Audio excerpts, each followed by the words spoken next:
You're listening to WZYE 95.9 FM. You are listening to WZYE 95.9 FM. The most influential name in Caribbean radio in the tri-state area. Broadcasting from East Orange, New Jersey. The most influential name in Caribbean radio. WZYE 95.9 FM. Oh, I'm drinking from my saucer. Like drinking, cause my cup has overflowed. Yes, I keep drinking from my saucer, Lord. Keep drinking from my saucer, Lord. Cause my cup has overflowed. My cup has overflowed. Keep me as the apple of thine eye. Hide me under the shadow of thy wing. O Lord, my Savior. It's so hard to deal with personal struggle. It's so sad when you feel alone in your trouble. It's real hard when you want to talk to a brother. It's so bad because of how some look at you after. So Jesus, come and be while you fix it. Come and be while you fix it. Come and be while you fix it. Jesus, come and be. Come and be while you fix it. Come and be while you fix it. Come and be while you fix it. Jesus, come and be. Cover my head. Satan want me dead. Cover my back from human attack. So Jesus, come and be while you fix it. Come and be while you fix it. Jesus, come and be while you fix it. Jesus, come and be. People see you smile, but don't know the hurt that you're feeling. Even as God's child, at times your heart does be bleeding. Where can you go when you're really looking for healing? Who know how to flow when your soul needs some restoring? So Jesus, come and be while you fix it. Come and be while you fix it. Come and be while you fix it. Jesus, come and be. Come and be while you fix it. Come and be while you fix it. Come and be while you fix it. Jesus, come and be. Cover me home from evils unknown. Cover my feet so I'll never retreat. Oh Lord, cover me while you fix it. Cover me while you fix it. Cover me while you fix it. Jesus, cover me.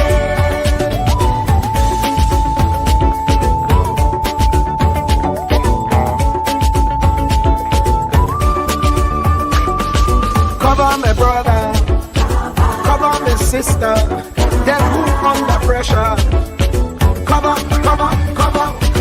Cover the preacher, every church worker, the young believer.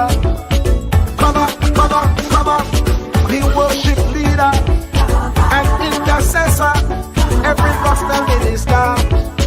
Cover.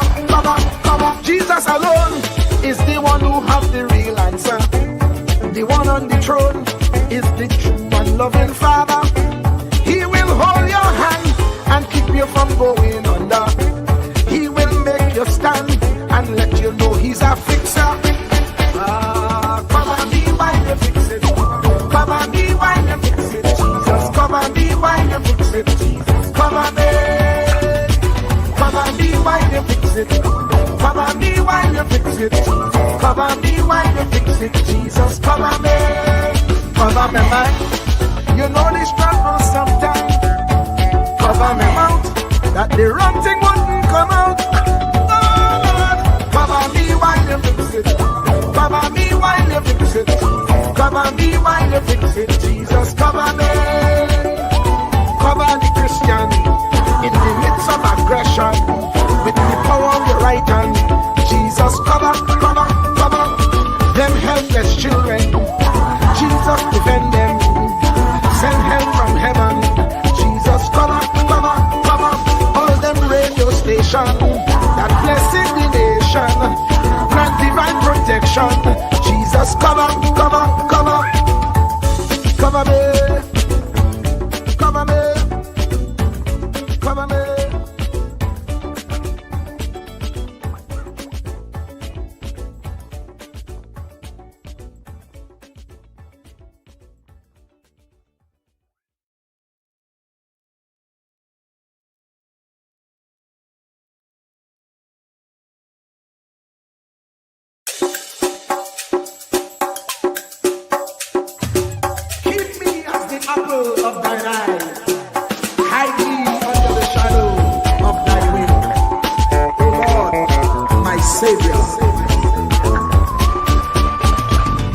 so hard to deal with personal struggle. It's so sad when you feel alone in your trouble. It's real hard when you want to talk to a brother. It's so bad because of how some look at you after. So Jesus, come and be while you fix it. Come and be while you fix it. Come and be while you fix it. Jesus, cover me. Cover me while you fix it. Cover me while you fix it. Cover me while you fix it. Jesus, cover me. Cover my head. Satan want me dead. Cover my head. Do not categorize the blessing by colors. It is not the colors you need to watch. It is the character. Watch out for the character. I'm going to tell you, there are three basic types of people that you will interact with if you are a child of destiny. Can I share this with you?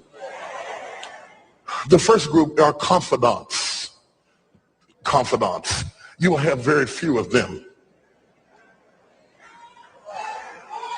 Confidants are those people in your life who love you unconditionally. They are into you. Whether you're up or down, right or wrong, they are into you. They are in for the long haul. If you get in trouble, they get in trouble with you. They'll come see you in the jailhouse. They'll come get you out the crack house. They're confidants. You can open up and share anything with them. You'll never inherit your kingdom until you find your confidant. You can't be David till you find your Jonathan. Having a good confidant is the key that unlocks the kingdom, because you were raised outside the gate and God's going to cause you to reach over the wall. You got to have a confidant behind the wall who can mentor you for what God is going to do next in your life. The problem with most people is that everybody they run around with is under them. And so you are forever feeding people who can't feed you. And after years of feeding them, they begin to drain you. You got to have somebody who can feed you so you can feed somebody else. Oh, y'all don't hear what I'm saying. Am I talking to anybody in here? You need the confidant then. The confidant is those few people that come along in your life that are for you. They are with you. They are intimately intertwined in your life. They are there to make sure that you reach your destiny. They will confront you. They will get in your face. They will get in your business. They will tell you when you're wrong, because they are confidants. If you have 2 or 3 of them in a lifetime, you are a blessed person. Without them, you'll never be who God called you to be. You need to find your confidant. Number 2, the other group are your constituents. They are not into you. They are into what you are for. They are for what you are for. They are your constituents. And as long as you are for what they are for, they will walk with you and work with you and labor with you, but never think that they are for you. They are for what you are for. And you have to know that, because if they meet somebody else that will further their agenda, they will leave you and hook up with them, because they were never for you. They were just for what you were for. They are your constituents. And throughout your life, if you're not careful, particularly if you're broken, you will mistake your constituents for your confidants. And you will think that they are for you when they are really not for you. They are just for what you are for. And by the time you get through falling in love with them, they will break your heart as they hook up with somebody else who is for what you are for, because it was never about you anyway. It was about the causes that you represent. They are for what you are for, but they are not for you. They are your constituents. Can I go deeper with this? The third group are your comrades. These people are not for you, nor are they for what you are for. It is just that they are against what you are against. And the comrades will make strange bedfellows. This will cause people to come together who are not for you, and they are not for what you are for, but they are against what you are against. And they will team up with you to help fight a greater enemy. But don't be confused by their associations. They will only be with you until the victory is accomplished. These people are like scaffolding. They come into your life to fulfill a purpose, and when the purpose is complete, the scaffolding is removed. But don't be upset when they are removed, because the building always remains when the scaffolding is removed. What I'm saying to you, my brothers and sisters, expect the constituents and the comrades to leave you and desert you after a while. Don't be upset when they don't react to your dream the way you expected them to, because they were never really with you in the first place. Be careful then who you tell your dream to, because if you tell your dream to your constituents, they will desert you and try to fulfill the dream without you. If you tell it to your comrades, they won't support it because they never were for what you were for anyway. If you find a few people in your entire life with whom you can share your dream with, you are a blessed somebody. I can tell you how to identify people who are really for you. If they are really for you, they will weep with you when you weep, and they will rejoice when you rejoice. When you walk in a room and you tell somebody good news, stop being happy for a minute and watch their reaction. If they're not happy for you, shut your mouth and walk back out of the door. Oh, y'all don't hear what I'm saying to you. Oh, yeah, because when they are really connected to you, they will be happy for you when you share your dream. Find somebody, look them in the eye and say, are you happy for me? If you don't get the right reaction, don't tell them anything else. You need somebody who's really going to be happy for you. I don't want just anybody praying for me. I don't want none of them haters praying for me, because you know you hate me and you don't want me to succeed. I want somebody praying for me who really wants me to be blessed, who wants me to be an overcomer, so you can put up your oil and stop speaking in tongues, because you know you never did speak to me anyway, and ain't no need in you coming up here in this hospital like you gonna pray some cancer up off of me. I'd rather have somebody who really loves me lay across the bed and rebuke the devil. And God is so faithful, he'll always give you somebody. Oh, if he ever sent anybody into your life to help you, you ought to just clap your hands and thank him for the people he sent. Don't worry about the people he took. You ought to praise him for the people he sent. Tell somebody, say, somebody help me. I didn't get here by myself. Somebody helped me to get here. Somebody taught me how to stand. Somebody got me behind the gate. Somebody taught me the protocol of the palace. Somebody encouraged me when I felt like dropping out of school. Somebody helped me when my back was up against the wall. Somebody mentored me when I was going through a divorce. Somebody helped me when I was going through a crisis. God is so faithful that he will never leave himself without a witness. He will send somebody.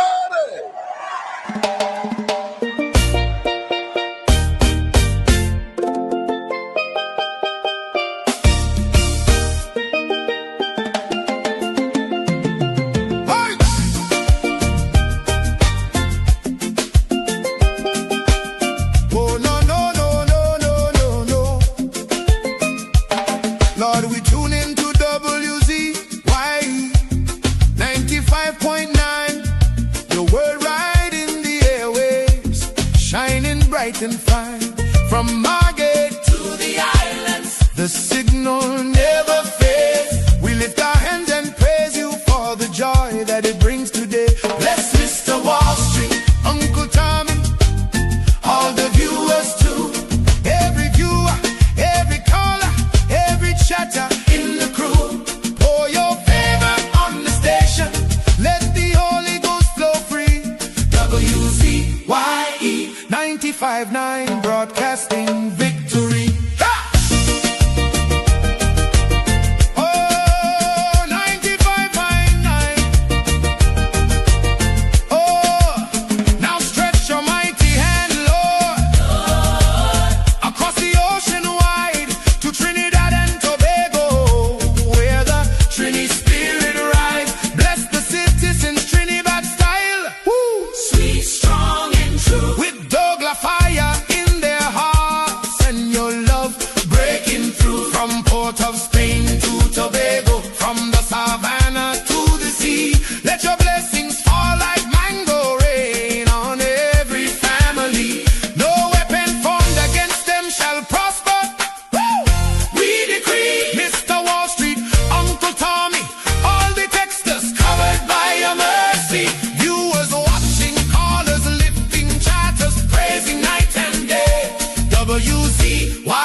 Bona. The body bona, the bona, the bona, the bona, the bona.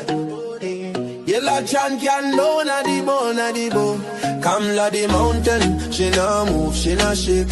Stand up for the people, make the economy wake. From the poor man table to the children's school bag. She bring back the money, she fly the Trini flag. Superpower Caribbean, watch it rise again. Kamla Prasad Mrs. of the Iron Lady Rain. Hey. Mountain Kamla, hey. Trinidad champion, she come from the struggle. No, the poor man feel pocket empty, light be lie, but she nah kneel. Open the door for the youth, them give them hope and chance. Build school, build road, give every picnic a dance. Them say economy dead, she say watch me now.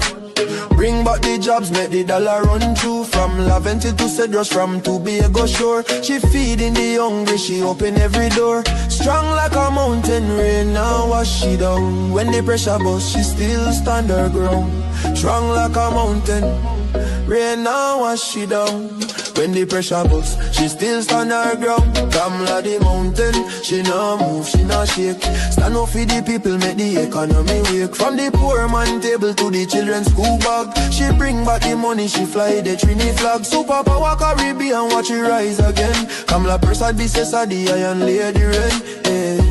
Mountain Kamla, hey. Trinidad champion, champion, champion. Trinidad champion, hey. Trinidad champion, Trinidad. Them try back, she down, try shake, she foundation. But she stand like Everest, pure determination. Caring for the children, no more hungry belly cry. Books in them and future bright like blue sky. She willing fi fight, she willing fi bleed. For every Trini soul, every single need. Oil money flowing, tourism boss again. Trinidad and Tobago with the boss of the chain. No more begging no island, we lead in the pack. Kamla the general, we marching right back. She fly straight to USA, link up with Trump. Sit down like boss, no time for no stamp. Talk for the people, talk for the land. Come back with the pen, we go right all the wrong hand. Sign off the deals, make the money rain hard. Economy jump up, no more so fired. Poor man get house, children get light. She rewrite the future, make everything right. That pen in she hand like Excalibur blade. Kamla the queen, know the whole world afraid. She strong, she wise, she love we fi true. From the ghetto to the mansion, she dey for me and you. One voice, one nation, one Trinidad queen. 23 seats and beyond, she living the dream. Kamla the mountain, she nah move, she nah shake. Superpower Caribbean, watch the whole world shake. She get the pen, she right the wrong. Now we on top, eh. Mountain Kamla, Trinidad and Tobago, we back on top again, eh. Trumping champion, Kamla, Kamla, Kamla, Kamla, Kamla. Trinidad forever.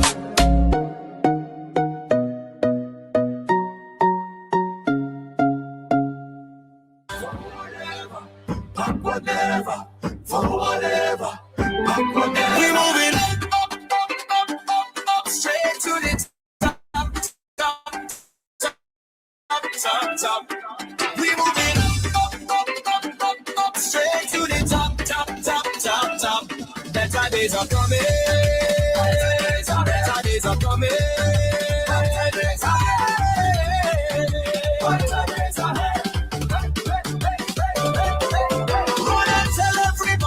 change has finally come. We fix it TNT.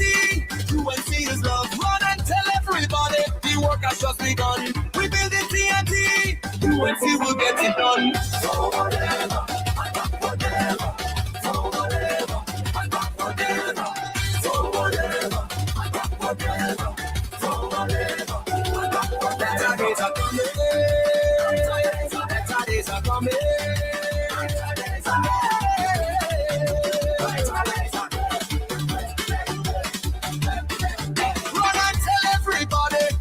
Is yet to come. We shape with TNT. You and see this love. Run and tell everybody. Together we are one. We grow with TNT. You and see will get rid of it. Up, straight to the top. We moving up, straight to the top. Better days are coming. Better days are coming.